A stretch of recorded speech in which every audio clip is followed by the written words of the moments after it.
दोस्तों नमस्कार, स्वागत है आपका बड़ी खबर बड़े खुलासे में।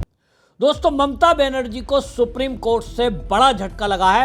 वहीं भारतीय जनता पार्टी के खेमे में जश्न का माहौल है।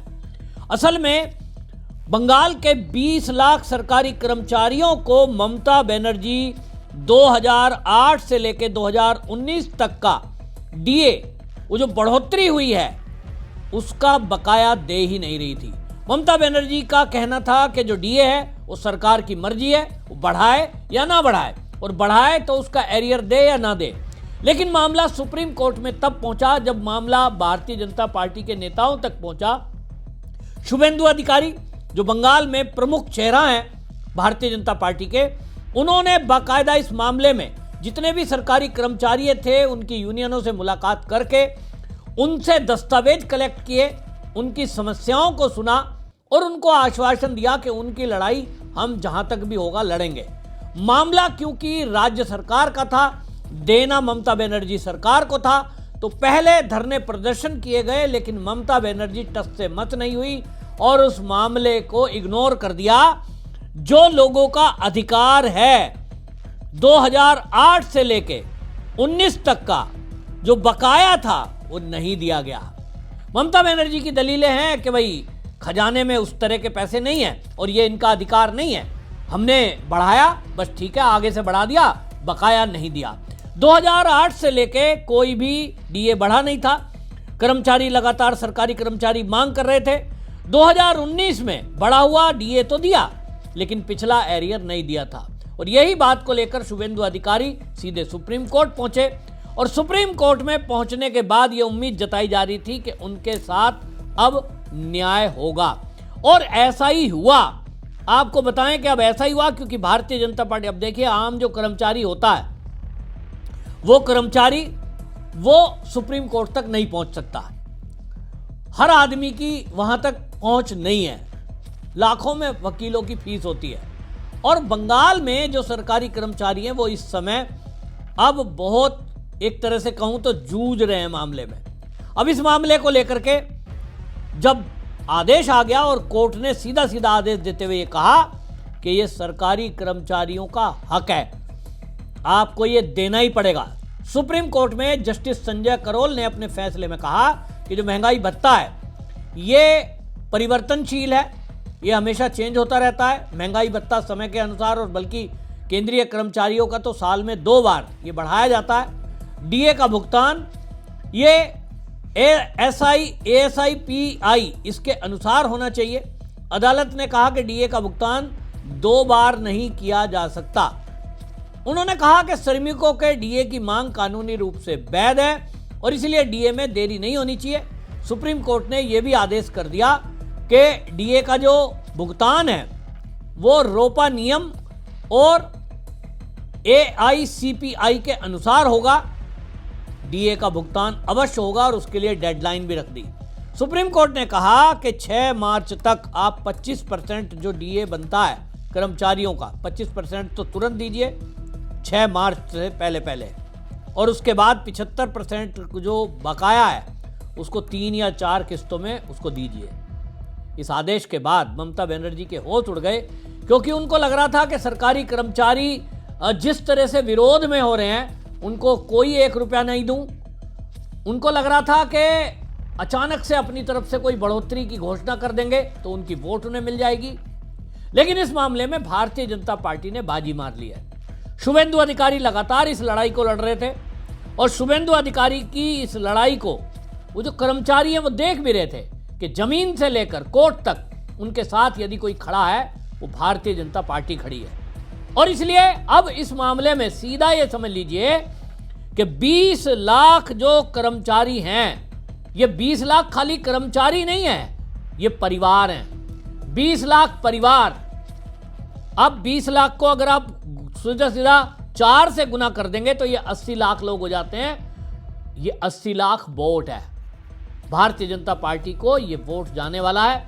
ममता बनर्जी के लिए ये डबल झटका है। एक तरफ तो उनको भुगतान करना पड़ेगा, जो भुगतान रोका गया था, दूसरी तरफ अब ये भारतीय जनता पार्टी के पक्ष में वोट करेंगे, क्योंकि सभी लोग इस बात को तो जान ही रहे हैं कि इनकी लड़ाई केवल अगर लड़ी है तो भारतीय जनता पार्टी ने लड़ी है। और आपको एक और बता दूं यहाँ मुस्लिम कम्युनिटी के लोग भी हैं जो ममता बनर्जी के विरोध में है इस मामले को लेकर, क्योंकि हर आदमी देख रहा था कि ममता बनर्जी से हंस लेवल। अब वहाँ टीएमसी की यूनियन है, वामपंथियों की यूनियन है, लेकिन पुलिस के जरिए जबरदस्त उनके जो है आंदोलन को खत्म कर दिया जाता था, उनको कोई धरना प्रदर्शन नहीं करने दिया जाता था। अब इस मामले में केंद्रीय मंत्री सुकांतु मजूमदार वो सामने आए और उन्होंने इस पर खुशी जताई सुप्रीम कोर्ट के इस फैसले पर, और उन्होंने कहा कि ममता बनर्जी जिस तरह से तानाशाही रवैया अपनाती है कि हमने जो कह दिया वही सही, और कर्मचारी परेशान थे। पूरे देश में जितने भी राज्य हैं और केंद्र सरकार अपने कर्मचारियों का साल में 2 बार डीए बढ़ाती है, दीदी तो देने को तैयार नहीं। और इसलिए अब जो हुआ, सुकांतु मजूमदार ने कहा कि ममता बनर्जी सरकार का निर्णय बिल्कुल गलत था, डीए वो सही नहीं मान रही थी और अब तो भुगतान देना ही पड़ेगा। सुनिए सुकांतु मजूमदार ने क्या कहा। অর্থাৎ সর্বোচ্চ আদালতের যে রায়, সেই রায় প্রমাণ করলো যে মমতা বন্দ্যোপাধ্যায় সরকারের যে স্ট্যান্ড, তাদের যে অবস্থান ছিল সেটা ভুল ছিল। কোর্ট পরিষ্কারভাবে বলে দিয়েছেন, মহামান্য সুপ্রিম কোর্ট বলে দিয়েছেন যে ডিএ ন্যায়সিদ্ধ অধিকার সরকারি কর্মচারীদের, এবং ইমিডিয়েট মহামান্য আদালত, সর্বোচ্চ আদালত বলেছে যে 25% ডিএ দিতে রাজ্য সরকারকে, এবং 3 সদস্যীয় কমিটি তৈরি করার কথা বলেছেন বাদবাকি অবশিষ্ট ডিএ নিয়ে কি হবে সেই সিদ্ধান্ত নেওয়ার জন্য। তো স্বাভাবিকভাবে মহামান্য আদালতের এই রায়কে আমি স্বাগত জানাচ্ছি, এবং এর মধ্য দিয়ে আমাদের সরকারি কর্মীদের যে অধিকার, ডিএ পাওয়ার যে অধিকার, সেই অধিকার কিন্তু এই কোর্টের মহামান্য আদালতে, সর্বোচ্চ আদালতের রায়ে কিন্তু আরেকবার সুনিশ্চিত। सुकांतु मजूमदार के साथ साथ भारतीय जनता पार्टी के आईटी सेल के हेड अमित मालवीय हैं, उन्होंने भी एक्स पर पोस्ट लिखा और उन्होंने लिखा कि सालों की देरी और आनाकानी के बाद सुप्रीम कोर्ट ने आज लंबे समय से चल रहे महंगाई भत्ते विवाद में पश्चिम बंगाल सरकार के लगभग 20 लाख कर्मचारियों को बड़ी राहत दी है। कोर्ट ने साफ निर्देश के बावजूद ममता बनर्जी डीए का बकाया भुगतान करने में टालमटोल कर रही थी। आज सुप्रीम कोर्ट ने एक बार फिर अपना रुख दोहराते हुए निर्देश दे दिया कि 2008 से 19 तक का बकाया तुरंत भुगतान करें।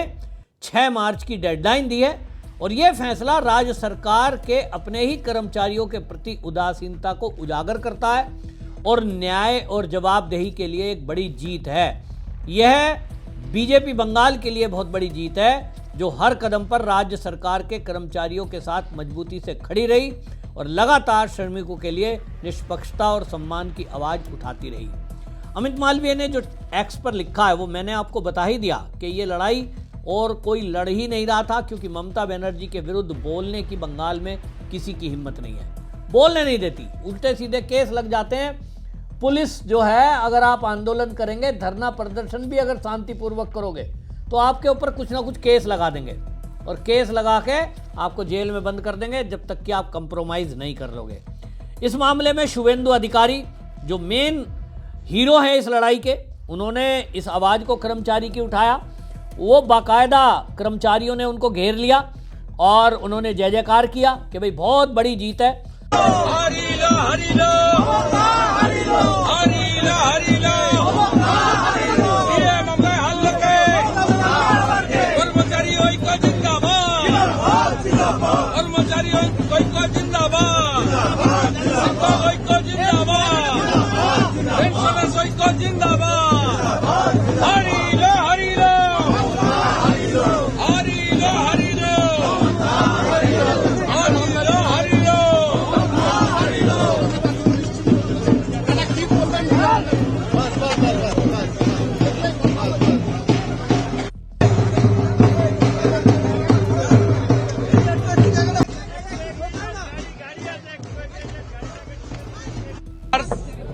और पेंशनर्स का जो डीए बहुत लॉन्ग पेंडिंग इशू था, जजमेंट आ गया है। We on behalf of the Bharatiya Janata Party we welcome it. LOP and other BJP MLA, BJP leader, हम लोग सेवरल टाइम डीए सही मांग है, लेजिटिमेट डिमांड है, इसके लिए कर्मचारी को अनकंडीशनल सपोर्ट दिया। हमारी कर्मचारी परिषद का लॉयर भी हम लोग प्रोवाइड करने का काम किया। सब मिला के आज जो आया, अगले मार्च महीने के अंदर ममता बनर्जी का सरकार को 10,400 रुपया देना पड़ेगा। DA is right. It's established today by the order of the Honorable Supreme Court. जो कमिटी बना दिया उसमें स्टेट गवर्नमेंट का कोई रिप्रेजेंटेशन नहीं है, एक्स जजेस है, कैग का रिप्रेजेंटेशन है। इसलिए स्टेट गवर्नमेंट सेट से लेकर सुप्रीम कोर्ट तक इसको रोकने का जब कोशिश कर रहा था, वो कोशिश आज खत्म हो गया और बाकी मई महीने में देना पड़ेगा, वो बीजेपी सरकार ही करेगा। अप्रैल का बाद यहाँ एक घुसपैठिया का संरक्षण देने वाला सरकार नहीं रहेगा। अब आप समझ लीजिए कि डीए का 25% भुगतान भी अगर होली पे मिलता है तो कम से कम एक कर्मचारी को 50,000 रुपया कम से कम मिलना तय है। अब ये बहुत बड़ी राहत उन लोगों को है जो मिडिल फैमिली के हैं, अपर लेवल पे तो वो लाख से ऊपर जाएगा। तो ये सब लड्डू जो है कर्मचारियों की यूनियन वो खिला रही है शुभेंदु अधिकारी को, क्योंकि उनकी लड़ाई लड़ने वाला व्यक्ति है। और अब सब ये कह रहे हैं कि ममता बनर्जी को तो बस अब इस सत्ता से बाहर कर दो। आप देखिए कि ममता बनर्जी की पार्टी टीएमसी का जन्म कहां से हुआ? नंदीग्राम से। और नंदीग्राम में क्या था? किसानों की जमीन जा रही थी। यानी आंदोलन से जन्मी हुई एक नेता कर्मचारियों की लड़ाई लड़ती थी, वामपंथियों के खिलाफ लड़ा करती थी। तो सारे सरकारी कर्मचारी भी ममता दीदी के साथ आए। उनको लगा कि ममता बनर्जी उनकी लड़ाई लड़ेगी। तो अब आप सोचिए कि जो लड़ाई लड़ने की बात करती थी ममता बनर्जी, जिसके कारण से सरकारी कर्मचारी, प्राइवेट काम करने वाले सबने ममता बनर्जी की टीएमसी को वोट दिया, उनको ममता बनर्जी ने ठगा। और आज वो ये कह रहे हैं कि ममता बनर्जी ऐसी विरोध में हो गई कि सरकारी कर्मचारियों पे काम का दबाव है, उसके बावजूद उनको वेतन नहीं दे रही है पूरा का पूरा जो उनका हक बनता है। और अब आप सोचें कि 11 साल का भुगतान रोका हुआ है। 11 साल में अगर कोई कर्मचारी बैंक में पैसे डाल दे तो वो अभी तक तो बैंक में डबल हो गया होता है, डबल से ऊपर हो जाता है। 11 साल में डबल से ऊपर हो जाता है। ये तो सुप्रीम कोर्ट ने सीधा सीधा डीए का भुगतान का आदेश दिया है, वरना सुप्रीम कोर्ट को कोई अपील करे। मैं कहता हूं इस मामले में दोबारा कोर्ट में जाना चाहिए, पहले किस्त ले लो कि भाई इसमें ब्याज और दो, हमारे को टाइम से मिल गया होता तो हम इस पैसे को बैंक में डालते तो अभी तक डबल से ऊपर हो गया होता। देखते हैं अभी शुभेंदु अधिकारी तक ये वीडियो पहुंचा दो, ताकि जितने कर्मचारी मेरी इस वीडियो को सुन रहे हैं उनके लिए एक और केस सुप्रीम कोर्ट में इस बात को लेकर जाए कि ममता बनर्जी से इस मामले में अब डबल पैसा लिया जाए। क्योंकि बैंक में भी अगर फिक्स कर दें पैसे को तो वो 7.5-8 साल में डबल हो जाता है। ये 11 साल का भुगतान है। आपकी इस पर क्या राय है? कमेंट में जरूर लिखें, वीडियो शेयर करें। वंदे मातरम।